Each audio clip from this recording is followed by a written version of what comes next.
那在中国大陆这样子发展他们新质生产力的过程当中，也有台湾的机会吗？台湾的优势在哪里？就是中国非常不愿意去做的事情，就看到要的量很少，非常客制化，就来的 order 对不对？又很奇怪的 order，那这台湾的强项。突然觉得，其实台湾有台湾的长处，不必担心说啊，现在是有飞鸿供应链，万一以后没有，那台湾会怎么样？好像其实台湾只要抓准自己的长处，继续发展下去。对，因为市场很多元嘛，台湾总是得找到自己适合的市场。好，各位小白看产业的观众、听众，大家好，我是吴安琪。假如大家有收听上一集的话，应该知道我们上一集讲的是有一些人不太以为然的飞鸿供应链。那不过这个供应链确实存在，而且也是台湾很好的机会。不过在这同时，我们也要了解一下中国大陆的经济情况。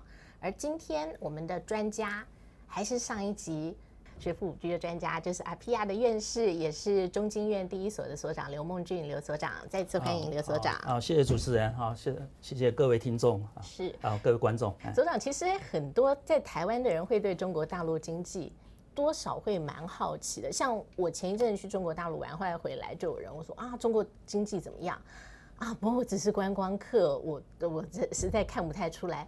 可是所长这个有数十年来都在研究中国的经济，应该对中国经济会比较了解。即使他们现在有很多数字都盖牌，都不让外界知道。可是中国经济现在到底是怎么样啊，所长？普遍来讲就是内需不振。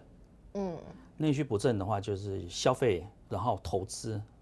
投资并不是讲说是国有资本的投资啊，因为政府投资、国有企业的投资，其实还会保持一定的水准。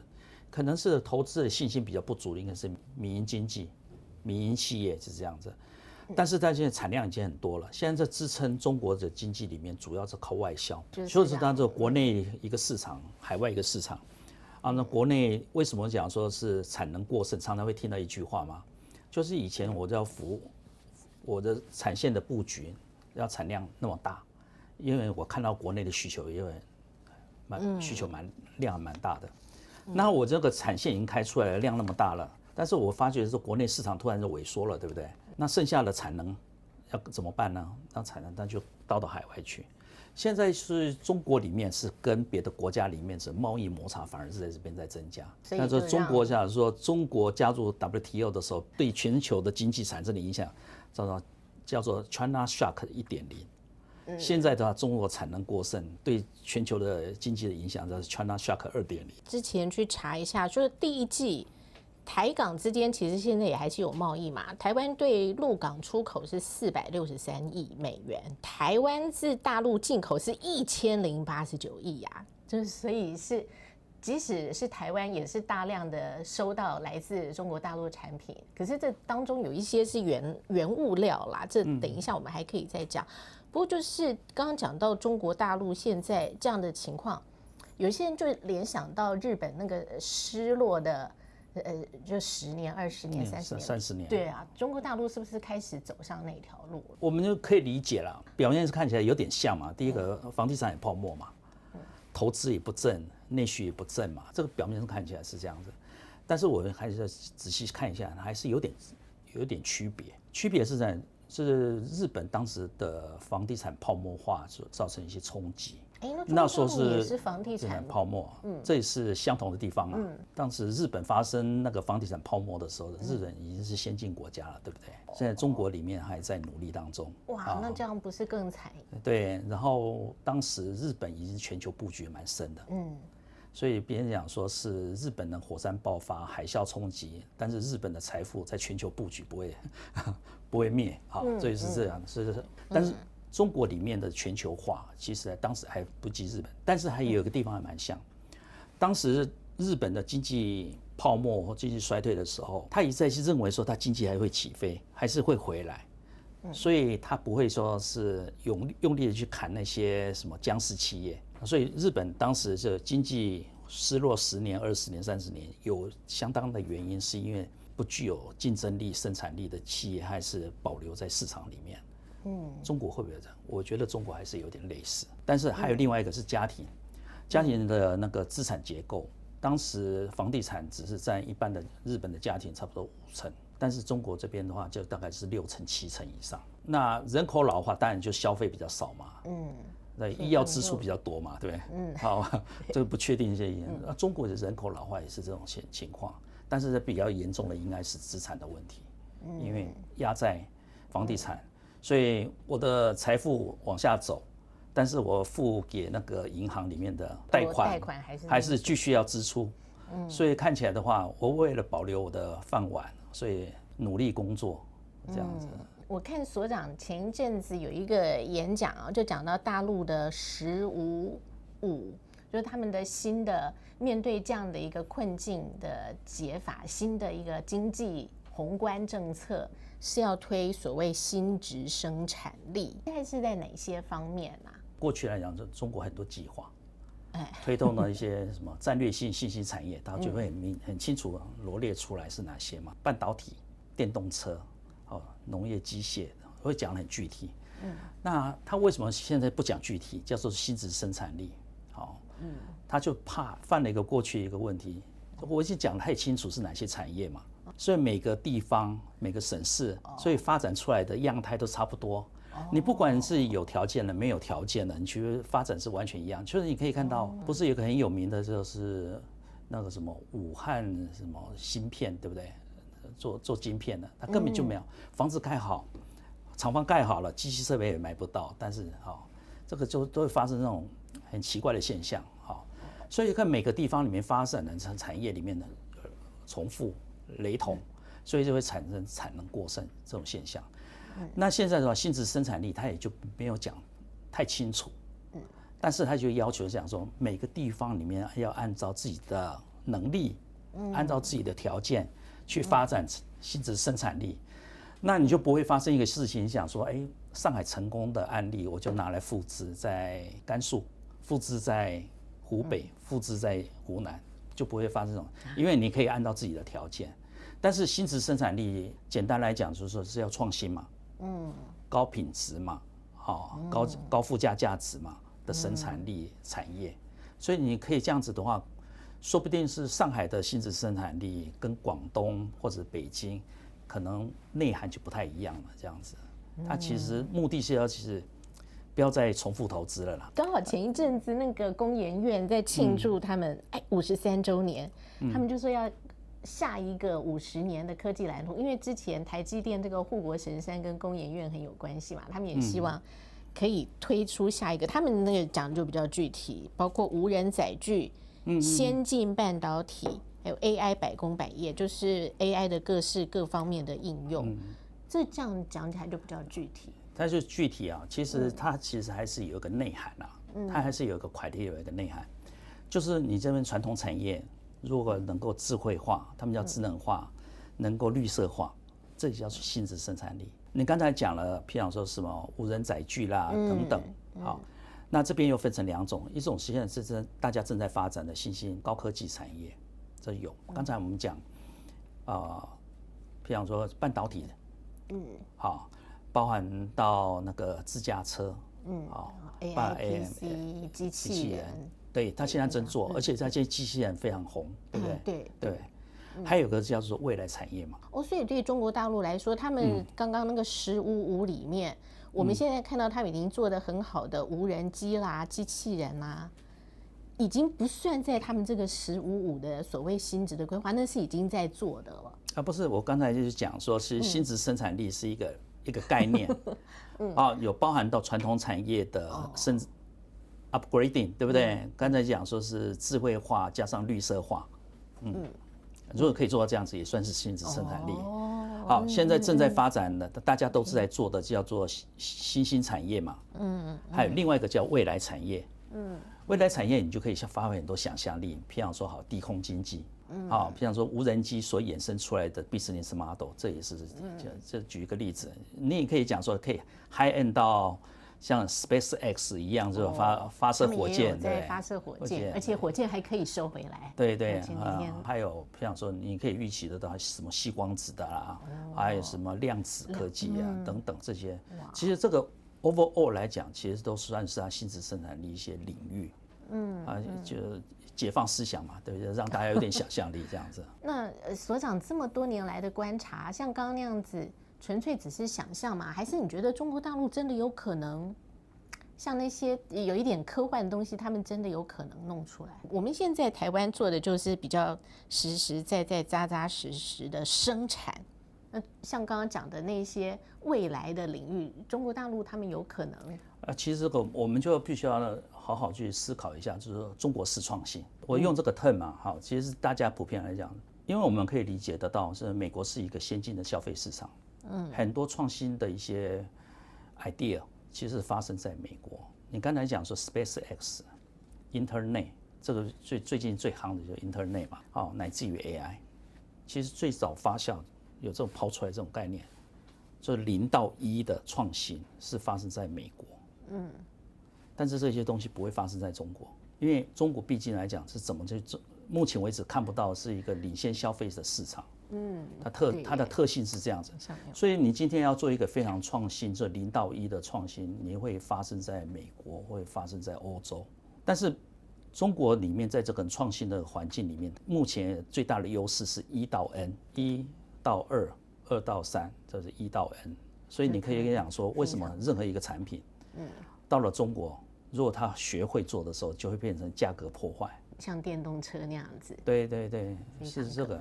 所以这边的创新的人才，就是美国里面就比较像叫做基础的人才、科研的人才，这种人才是会发生在美国。他要很清楚这个科技背后里面的运作的原理。但是中国里面它的强项就是人口多、年轻人多，然后高校也多、高等院校也多，所以它可以训练出很多的叫做工程师。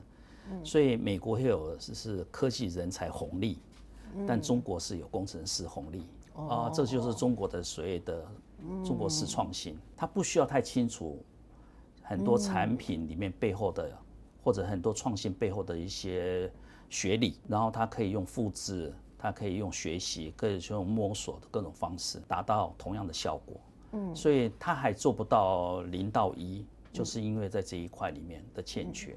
那他们中国的这个新质生产力也不一定就是0到1，它只要1到N可以做很好，也是可以带动经济。可是像我们上一集讲的，现在国际间对于非红供应链这么忌惮会不会影响到他们这个1到N 的一个速度、一个能力啊？所以他现在着眼的他市场，他的创新所发生的一些市场里面，他也不会说只是拘泥在他国内的市场。举个例子来讲 ，AI 嘛。AI 我们不能讲说它是一个晶片，因为它也包含到很多基础建设的架构、能源的架构、模型的架构，还有应用上面的一个可能。所以中国为什么常常我们可以知道什么叫智慧城市的输出，对不对？“带一路”里面，中国就华为领军。就在很多地方里面设立智慧城市，已经有这样的时机出来了吗？我还是有，譬如说那个输出过去的里面，譬如说好了叫安全，AI 加安全嘛，所以你就知道说那些国家里面，其实这个所谓的智慧城市，它里面包含的 AI，包含到安全，你知道它是干什么用的，对不对？就是中国大陆过去告诉那些国家里面可以用这个管控安全。可是资料最后都是回到中国大陆，意思讲说是中国，你应该讲说非红供应链在这种科技围堵的情况之下，它可以创造出它的 AI model 物廉价美，叫 good enough，就这样子。所以还是有一些国家是，不是那个非红供应链阵容的，他们使用中国的产品，就给了中国产品一个出海口，然后有。迭代的机会，就是他们就开始从这边开始他们的1+N。对对，那个就是美国管控中国的科技发展，那中国形成出来的一些科技系统，或者模型，它除了自己在用，你知道那个就是叫做全球南方市场嘛，就是所得也不算高，人口又很多，然后又跟美国的民主的概念、法律的概念也不太一样的，说不定跟中国的个 mindset 就比较接近的，中国就可以输出给他。所以意思是讲说，所谓的将来所谓的红色供应链、非红供应链的切割，已经不是一个地理上的概念，应该是一个从全球的一个架构来看，应该是有以美国、欧洲为中心的一个市场跟产业的系统，跟以中国为核心的另外一个系统，这样子。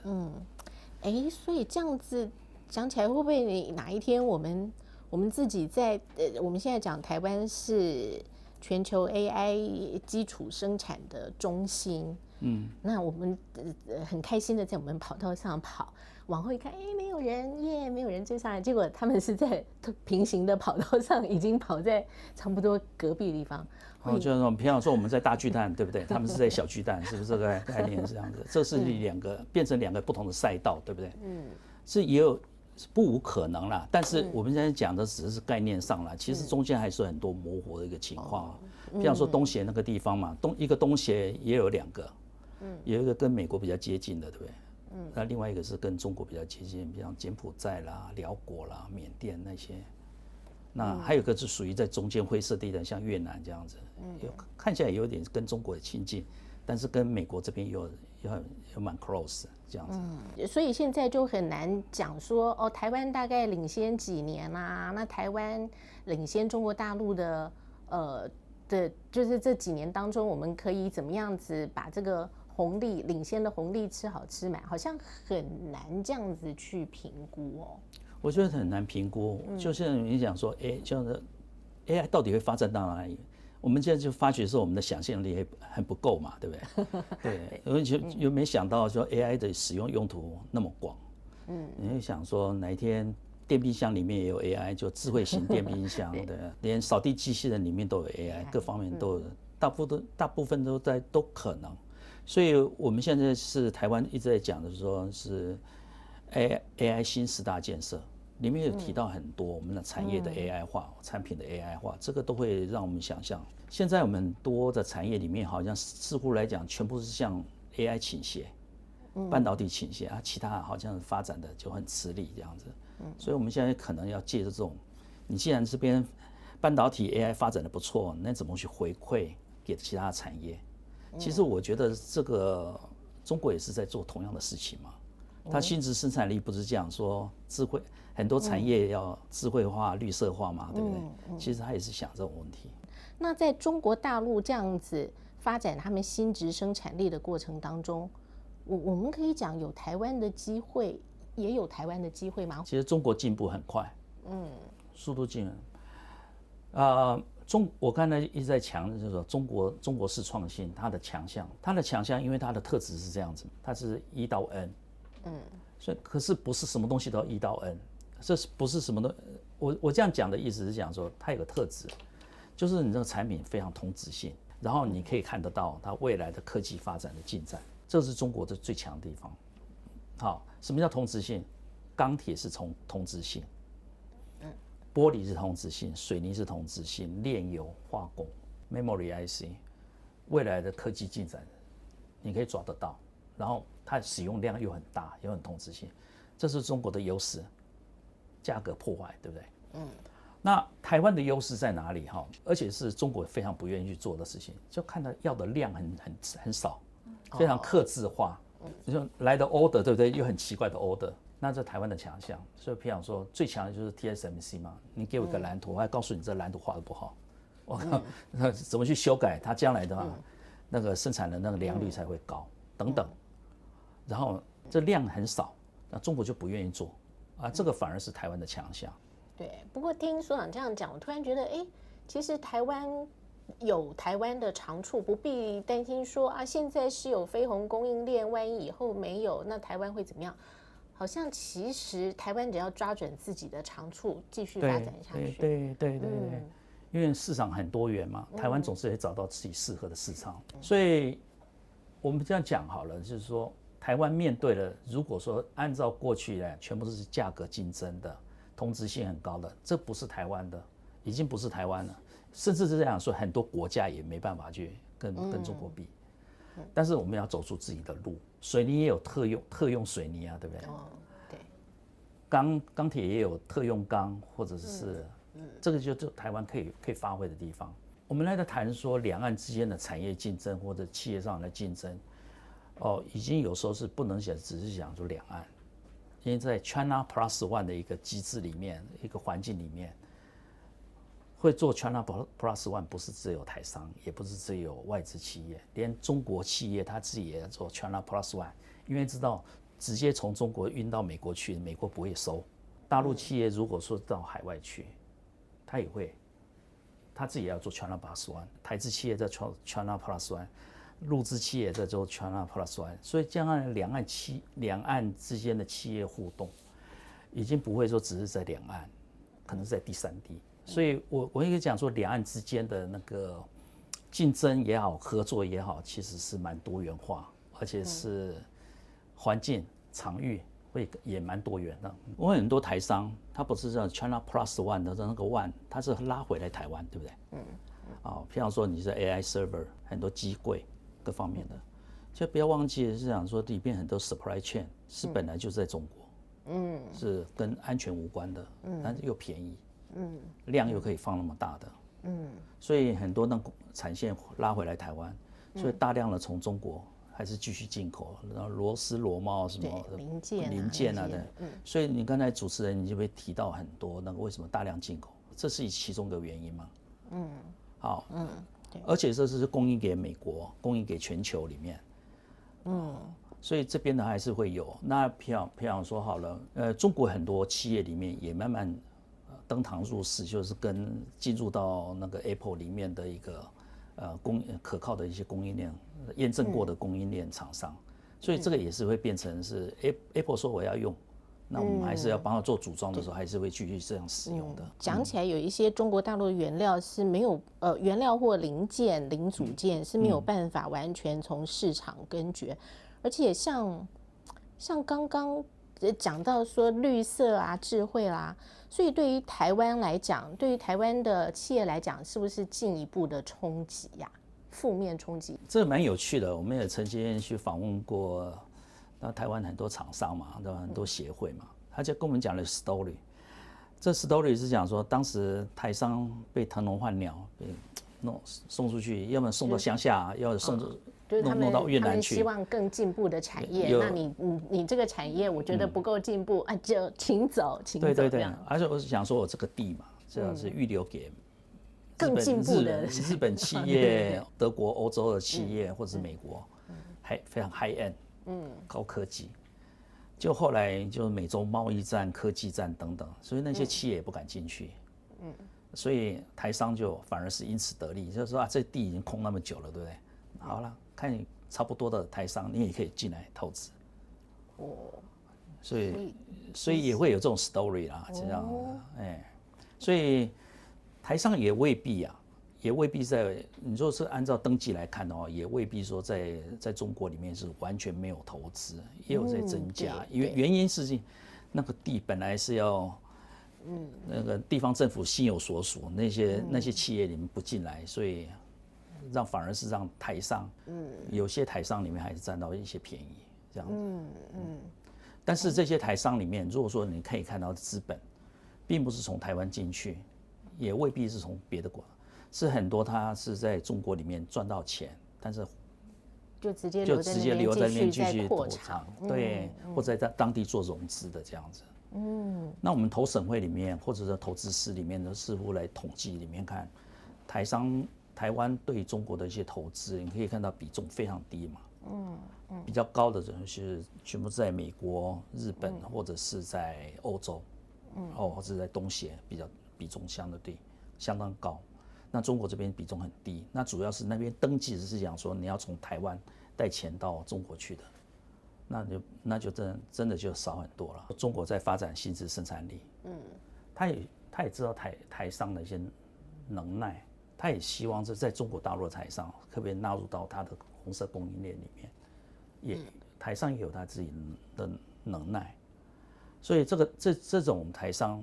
也是可以做得不错，另外一种的话，如果说是到做三角贸易的，那你也可以看得出来，我们调查的结果，你看，差不多有一半的台商现在已经不做三角贸易了，然后再问更多的台商，将来预计来讲是接近60%到70%里面，未来也不打算的做三角贸易。所以你意思讲说，除了 China Plus One 之外，也有 In China for China 这种情况。所以我觉得台商还是会有走出这一些特殊的路。那我们假如不讲说在中国大陆投资盖厂啊、生产那些的，我发现还是有一些基金是叫什么中华基金啊、中国基金啊，然后甚至也还是有一些人在买上海的股票、深圳的，就是 A 股啊那些的。那现在大陆的股票能做吗？主持人这边所关心的是讲说，在研究中国里面，好像是数据啊，各方面都很不透明。就算你可以拿到中国的一些数据里面，你可以发觉的是它的数据里面的特质啊，波动性。因为我们知道经济往往会反映到一些事件嘛。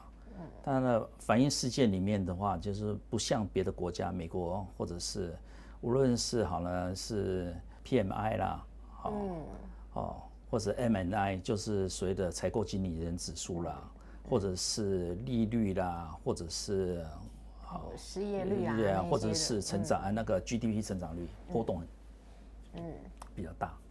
那中国的那个 GDP 成长也好，很多官方的数据你可以看到是非常平滑。我曾经写过一篇文章，是讲讨论这个问题。那经济数据好坏就会决定你这个公务员的绩效，那绩效就会影响到升官嘛，是这样子 ，promotion 这样子。好，我曾经就一个典型的例子，是讲说我今年绩效不错，我会不会全部讲说我今年 GDP 增长10%？不会，他一定会保留打个8折，我就会讲说8%。那明年要是情况不好之后，会去把2% 移到明年，保个底嘛，这样子啊。所以他的做法是这样子。所以你可以看到中国的经济数据为什么那么平滑，其实其中一个原因是他会想，好的时候我也不敢讲太好，坏的时候就已经有保底了。所以说整个来讲，经济数据会相对平滑。那这边所造成一个影响会是这样子，因为中国毕竟全球第2大经济体，就刚才主持人也提到，这样说会，他什么中华基金啊，什么基金该不该投资啊？因为别人也在看啊。那你今天这个数据里面经过一个操纵过的，那就对当时那个经济的环境里面就会没有敏感性嘛。那你又是全球第2大经济体，可是你表现又是那么不敏感，那我怎么去衡量风险，对不对？你又是那么大，所以别人就呼吁讲说，你中国的经济统计数据一定要非常透明，这样才安全。因为是做一个负责任大国嘛，这样所以就有一派嘛，其实大家也在如何还原，就是讲说你 GDP 到底多高嘛，有人还原。那 GDP 它有一个特质，每一季发布一次，每一季就是刚才我们最近是不是刚刚发布的是中国第2季嘛？第2季好像是4.3，还是第1季是5%，第2季是4点，就上半年的话大概就是4.7、4点，平均来看。所以它是一个季度的一个以季为单位的一个数据，但是我们这边还有一个非常及时的数据，比较及时的数据比较难以操纵，比方说电，用电量多少，用水多少，贸易数据是多少，股票是每天嘛，对不对？所以那个叫高频数据。你高频数据怎么去压缩到季？你可以去这样去推。所以你到底是真的是5% 吗？还是4.7吗？还是4.3等等，大概就可以这样子就。不过那个就是要花很多的那个计量的那个力气啊。但是我们也没办法告诉你说真正是多少，我们只能讲说你是错的，你这个官方你公布的是有问题，是偏高还是偏低？但是我实在没办法告诉你是真正是多少。其实中国的经济政策，它非常擅长是做 supply side 的。就是他做供给面的，新质生产力的政策，对不对？好，他可以做得很好。但是需求面的，怎么去推动你好好消费，对不对？支持那个经济发展的 demand side 这种的，学不会。他过去来讲说是COVID 的时间，或者是在之前，对不对？这样是叫全球金融风暴的时候，他就是什么家电下乡，我们常常听到叫家电下乡，对，汽车下乡什么的，他大概就是做这种的。但是现在的话，就是因为是房地产泡沫化的时候，它 demand side 这种去做的话，要很多地方是要靠地方政府的财政。那地方政府的财政现在的话，房地产下来，地方政府的财政收入短缺，然后中央政府又要叫我们做什么去刺激消费，我哪有钱？所以现在做起来的话，也困难度也蛮高。是不是恶性循环就起不来啊？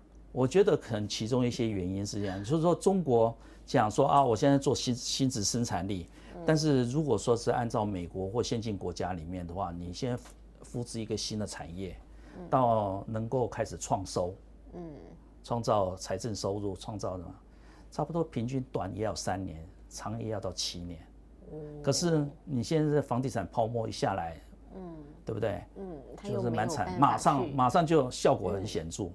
所以你现在变成说新质生产力要来取代房地产，变成一个新的经济成长动能，中间会有一个时间上的一个落差，而且况且新质生产力这些产业里面规模不大，房地产的比重又相当高。